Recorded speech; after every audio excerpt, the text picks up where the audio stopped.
Baik, Assalamualaikum warahmatullahi wabarakatuh. Salam sejahtera dan salam sehat untuk kita semua. Di video kali ini, dengan mata kuliah aspek-aspek hukum konstruksi. Langsung saja, sebelum melangkah ke materi, saya akan memperkenalkan anggota dari kelompok A. Yang pertama, Husnul Rahma, saya sendiri, sebagai pemateri pertama sekaligus moderator, Alfitri Salsahiswan, dan Hikmah Hairunisa sebagai pemateri kedua.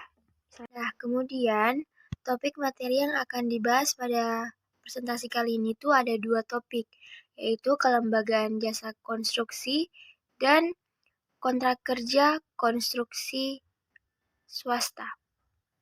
Selanjutnya, tema yang pertama yaitu kelembagaan jasa konstruksi.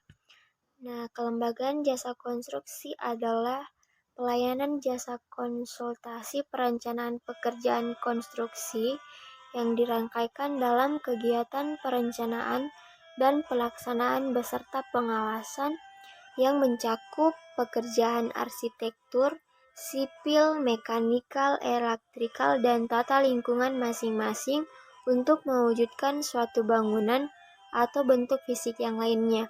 Jadi, semua konsultasi perencanaan yang dilakukan oleh proyek yang harus dilakukan itu berkonsultasi dari kelembagaan jasa konstruksi itu sendiri untuk melakukan kegiatan baik dari perencanaan, pelaksanaan, hingga pengawasan kegiatan yang ingin dilakukan. Selanjutnya, kelembagaan jasa konstruksi ini diselenggarakan tentu memiliki dasar hukum, yaitu Peraturan Pemerintah Nomor 51 Tahun 2008 yang berlaku sejak 1 Januari tahun 2008. Nah, dalam hukum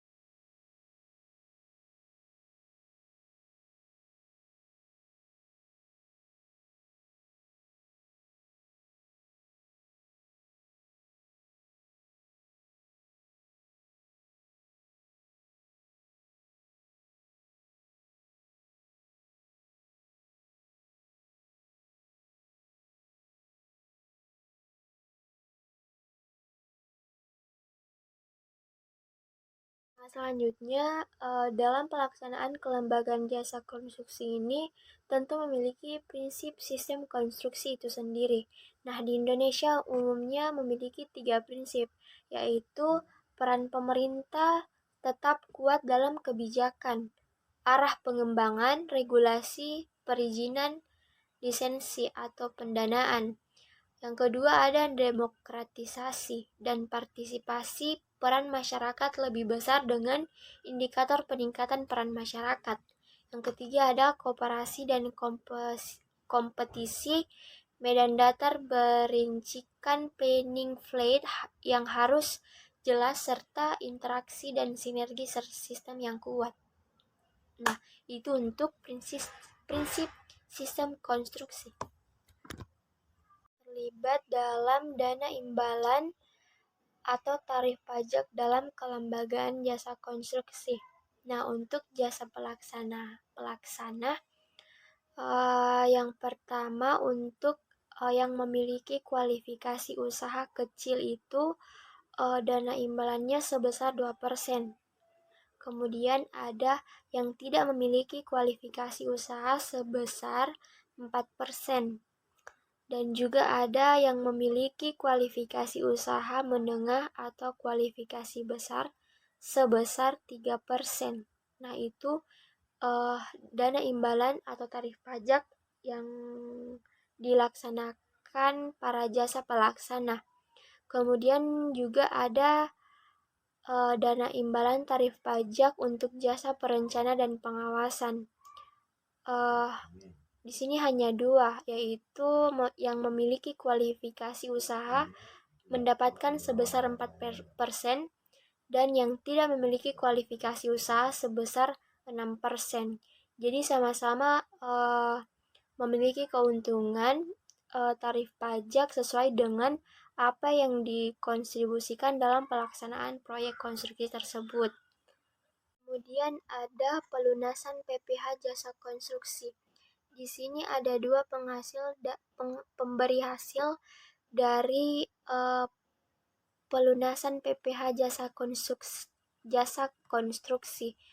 Untuk pemberi hasil seperti badan pemerintah, penyelenggara kegiatan, kerjasama operasi, perwakilan perusahaan negeri lainnya, serta orang pribadi yang ditetapkan oleh Dirjen Pajak itu pelunasan PPh-nya melalui pemotongan oleh pemberi hasil.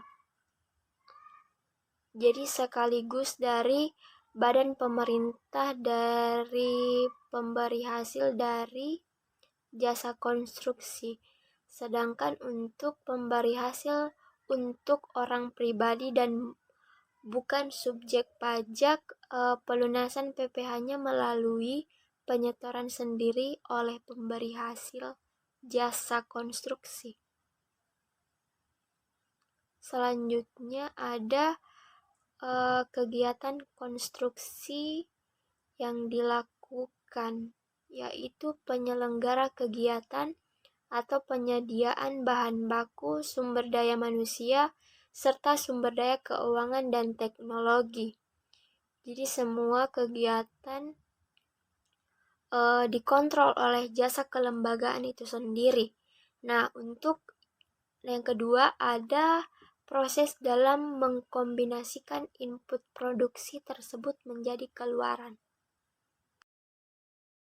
Selanjutnya ada para pihak dalam konstruksi. Dari jasa kelembagaan konstruksi juga ada pihak-pihak yang berkontribusi secara langsung dalam pelaksanaan jasa konstruksi ini. Yang pertama itu ada pengguna atau pemilik, atau sering disebut dengan sebutan owner, yang dimana seseorang atau instansi yang memiliki proyek atau pekerjaan yang memberikan kepada pihak lain yang mampu melaksanakan sesuai dengan perjanjian kontrak kerjanya. Nah, kemudian juga ada penyedia jasa. Di sini berlaku dalam badan usaha yang dinyatakan ahli dan profesional dalam bidang perencanaan jasa konstruksi. Seperti itu. Selanjutnya adalah undang-undang yang terkait dalam lembaga jasa konstruksi. Yang pertama itu ada Undang-Undang Nomor 11 Tahun 2014 tentang Keinsinyuran, Undang-Undang Nomor 1 Tahun 2011 tentang Perumahan dan Permukiman, Undang-Undang Nomor 20 Tahun 2011 tentang Rumah Susun, dan Undang-Undang Nomor 22 Tahun 2009 tentang Lalu Lintas dan Angkutan Jalan. Jadi dasar hukum yang digunakan tentu memiliki juga undang-undang yang satu sama lain terkait dalam proses terbentuknya atau pelaksanaan jasa konstruksi yang berlaku di Indonesia saat ini. Seperti itu. Kemudian tema selanjutnya itu ialah kontrak kerja konstruksi swasta.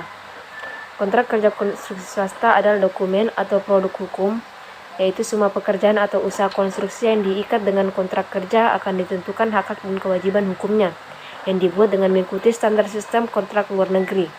Untuk itu, kontrak kerja harus dibuat dengan baik dan benar secara hukum. Adapun jenis kontrak kerja konstruksi itu, yang pertama itu ada kontrak kerja versi pemerintah. Standar yang biasanya dipakai adalah standar yang dikeluarkan oleh Departemen Pekerjaan Umum. Kemudian versi yang kedua itu versi swasta nasional.